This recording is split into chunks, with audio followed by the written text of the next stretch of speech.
When we talk testing, a week ago your colleague Matt Hancock said it would take 2 weeks to iron out the problems in test and trace. Yesterday he said it will take another matter of weeks. Why is it such a shambles?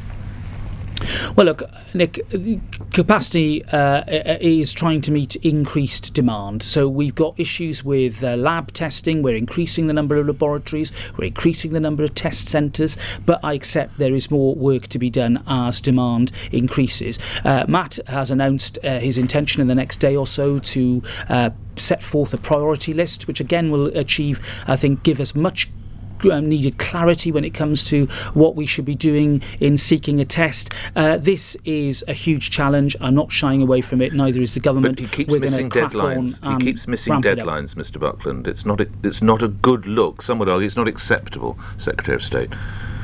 Well, Nick, I think he's always right, to try and set the bold deadlines, and that there is a risk in that he might not meet them. But I'd rather have a Secretary of State who is ambitious and upfront about it than somebody who's mealy-mouthed and who's trying to manage expectations. It's not a time for that. It's a time for actually being bold and accepting the challenge and getting on with it. Last question, and you will have anticipated this one.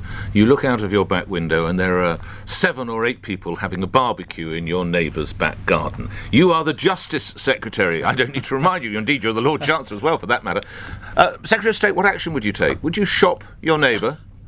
Oh, no, I've got suitably high fences, Nick, so I can't actually You're on see the roof. You're fixing your sky dish. You're on the roof. You look out and you see 8 people with a barbecue, or you see 2 groups of 4 chatting in the street. What action you, as Justice Secretary, would you take?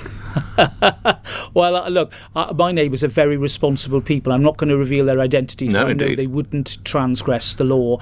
And in the street, I think it's simple. If you're in an established group of 6 or fewer and you see another group of people you can say hello and talk to them, but keep your distance. Keep that 2 metres so that you're keeping the group of 6 principle intact. Lastly then, I've got a very low fence and I look out and I've got 7 neighbours dancing in my back garden. Justice Secretary, what advice would you give me?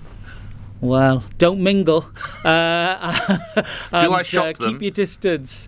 Well, look, I think it's all about degree, isn't it? If you've got a large group of people causing a public sort of nuisance, then it's time for intervention. But 9 times out of 10, the British public know what they're doing. They have common sense, and I trust them. Look at how far we've come. It's the great British public who've got us through the first wave. They're going to get us through the second wave because I trust them.